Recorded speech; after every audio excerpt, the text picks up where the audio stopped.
Here's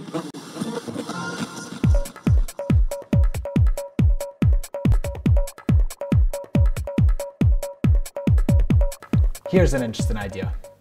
All over the world there are millions of people who have never connected in a big way with the beauty of the creation.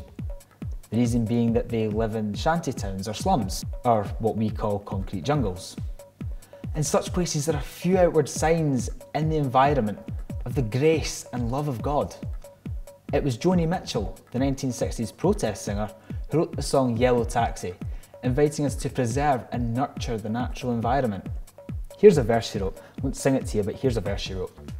They paved paradise and put up a parking lot with a pink hotel, a boutique and a swinging hotspot. Don't it always seem to go that you don't know what you've got till it's gone? They paved paradise and put up a parking lot. So what effect does the creation have on us when we are faced with its beauty? We'd love to hear your thoughts on the subject.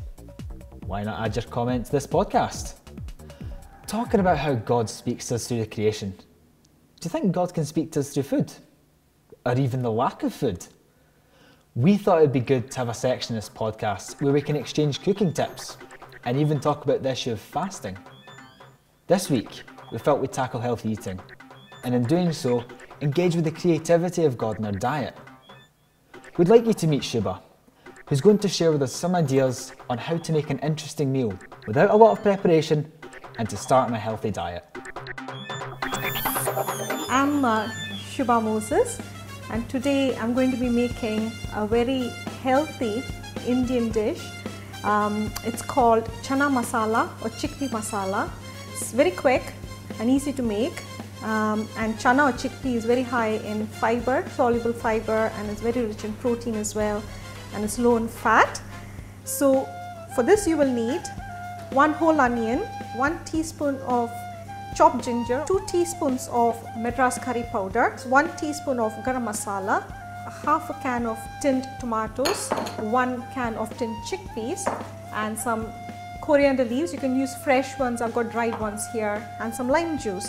So in here I've got some onions that have been sauteing in 2 tablespoons of oil for the past 10 minutes. So we add the ginger and let that saute for just a couple of minutes, and once that's done, you can add the curry powder. So we need to fry that a bit to get the raw smell of the curry powder out. You can add the garam masala in as well, and I've got some water here that's been drained from the can of chickpeas, so I'm just going to add a little drop here so that the onions and the masala don't stick to the bottom of the pan. So you just need to keep frying that for a few minutes until all the raw smell of the masala goes in. So this should take about 3 to 4 minutes, and once it's fried well, you can add the tinned tomatoes and let that simmer on for about another 3 to 4 minutes, and after about 3 minutes you can add the chickpeas and let it simmer at least for another 3-4 minutes until it absorbs the flavors of the spices. And you can add some coriander leaves. I like adding some lime juice at the end just to give a bit of sharp taste to the sweetness of the tomatoes. And there it is, your chickpea masala. It's a simple dish and it can be served with some naan bread or pita bread or even soft white rolls, or if you have some fried rice, and we've got some tomato and cucumber salad. So enjoy. Thanks for that, Shuba. So what's up next? Well, we wondered if you'd like to hear some music on this podcast. Unless we are differently, we intend every week to feature a singer, songwriter or a band. Now if you know anyone who we could feature, we'd love to hear from you. Meanwhile, here's a fantastic Scottish band we've located on YouTube. Well worth a listen.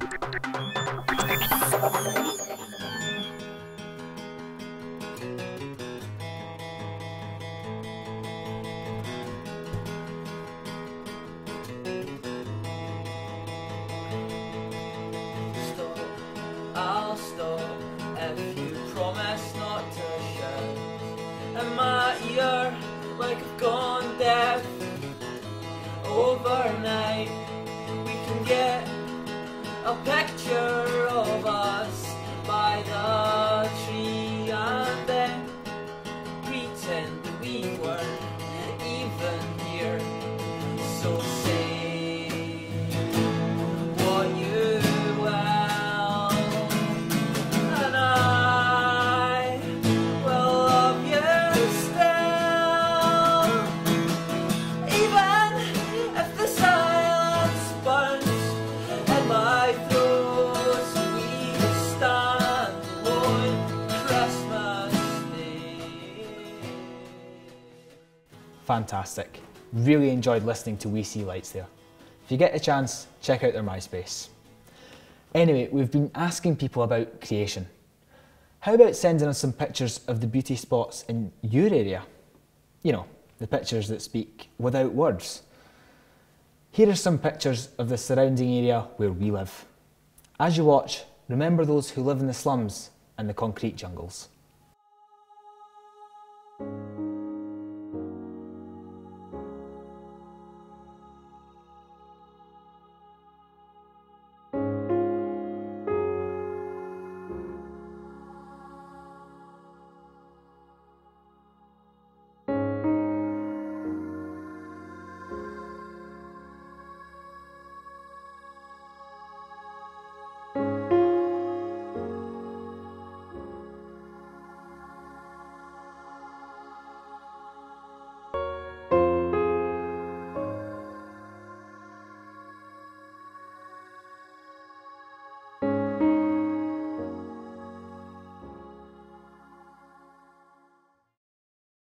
One other thing before we finish.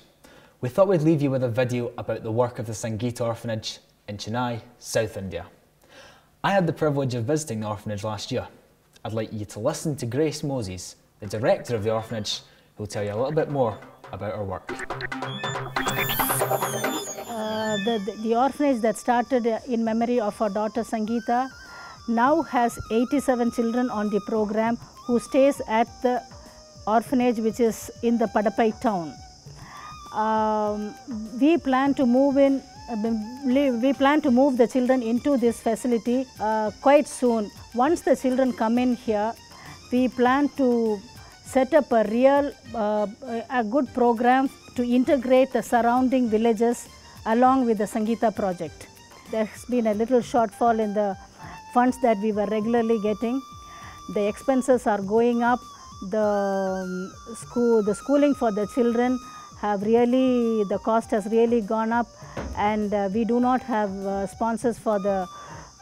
sponsors for the children's schooling program. This is where we are, and we really look to God for His providence. Thank you. Thank you for listening. Thank you to the producer and all the production team at Sanctus Media. Remember to watch next week's podcast. It's me, Owen Griffiths, signing off.